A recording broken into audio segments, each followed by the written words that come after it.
Hello, I am Addison with Cannabis Chamber of Commerce, and this is Cannabis ClipNotes with Angelita Green, the founder and CEO of New Leaf EA.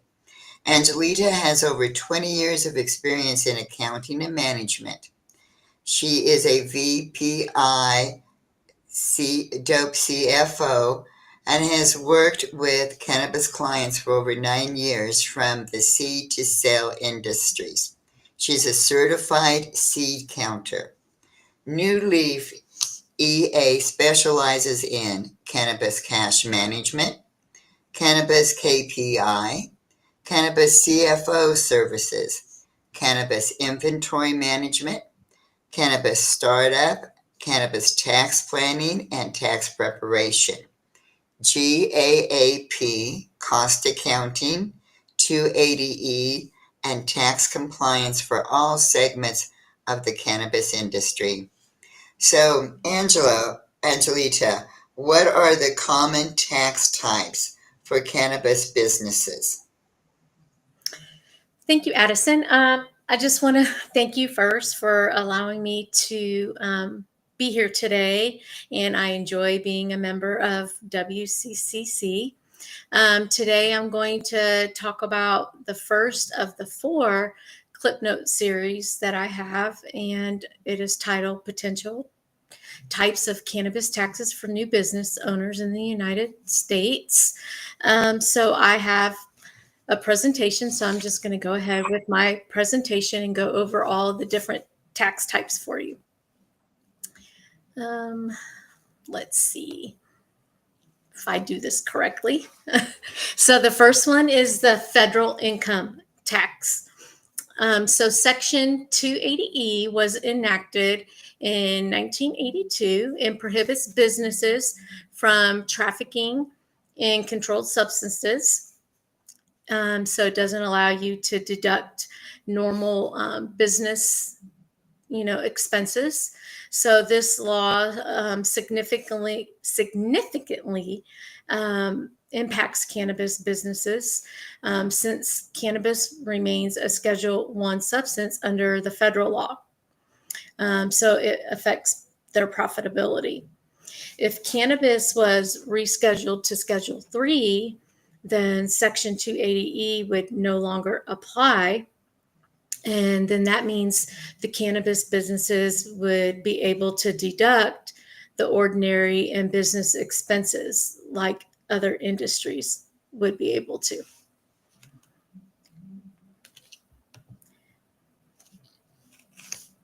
Then the next type of tax is the state income tax. So state income taxes vary from state to state, and they can definitely impact your business. Each state has different rules and different rates, so you really have to check with your state tax authority for specific requirements. There's several states that have decoupled from the 280E. So what that means is that if you're a state that has decoupled from 280E, then you would be able to deduct those business expenses. So on the federal side, you'll still have to be subject to the 280E. But then on the state side, you'll be able to deduct all those expenses and you'll have a lower tax. You'll be able to get any state credits that they have, any business state credits, the PTET, which is it's like a pass-through entity for businesses. You'll be able to get those. So whatever the state is offering any other regular business, you would be able to take those deductions. And then there's sales tax. Cannabis businesses generally have to collect sales tax on the products that they sell. Again, it varies from state to state. The sales tax rate is very different from state to state. And this is remitted to the state, once you collect it on the sale. Let's go to the next one. And then we have excise taxes. So there's different types of excise taxes. You have a cultivation tax. So in some states, they tax the weight of the cannabis upon the harvest or the type of the cannabis grown. So let's see. Then you have a wholesale tax, which they sometimes call a transfer tax. In some states, the cannabis tax is taxed when it is transferred from the cultivator to the manufacturer or to the retailer. And then you have the retail tax, which again is a sales tax. And they impose this tax on the final sale of the cannabis product to the consumer. And then you have a gross receipts tax. Some states impose a gross receipt tax on the total revenue rather than the profit. Some of the other taxes that there's a local tax. So even the local jurisdictions might levy an additional tax on cannabis businesses. Everybody wants to get in on the tax. Um, this could also, be the local sales tax. You have business taxes, any other specific cannabis related taxes. If you employ people, then you're going to be subject to the payroll taxes. You have federal tax, you have Social Security tax, Medicare, federal unemployment, state unemployment. Let's see. I think that's all of them on there. State unemployment taxes, potentially. There might be other state specific payroll taxes. I can't think of any right off the top of my head right now, but those are the only ones that come to mind. There could be real estate and property taxes. On the property taxes, they tax on the real estate owned by the businesses, or like an inventory tax, like on your computers, different property that you may have. You'll fill out an inventory tax return. And some localities may impose a higher property tax on the cannabis business just due to their classification as a high risk or high value property. Let's see. Oh, I wanted to mention too, I'm sorry, on the previous side, like for the payroll tax, if you don't pay the payroll tax, that is something that the IRS can come after you, even to you personally, if you don't pay that payroll tax.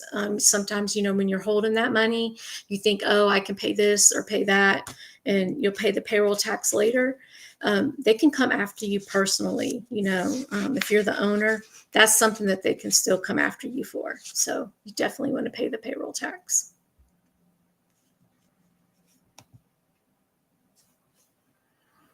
Some other regulatory taxes, there's licensing fees and regulatory taxes. Cannabis businesses often have to pay, again, various licensing fees. And again, that's very different state by state, and other regulatory taxes to operate legally. So they're different by state and different by locality. Like in Georgia here, the licensing fees range from $1,000 to $200,000. Even within our state, they vary differently, just by the different type of license. That's how they vary.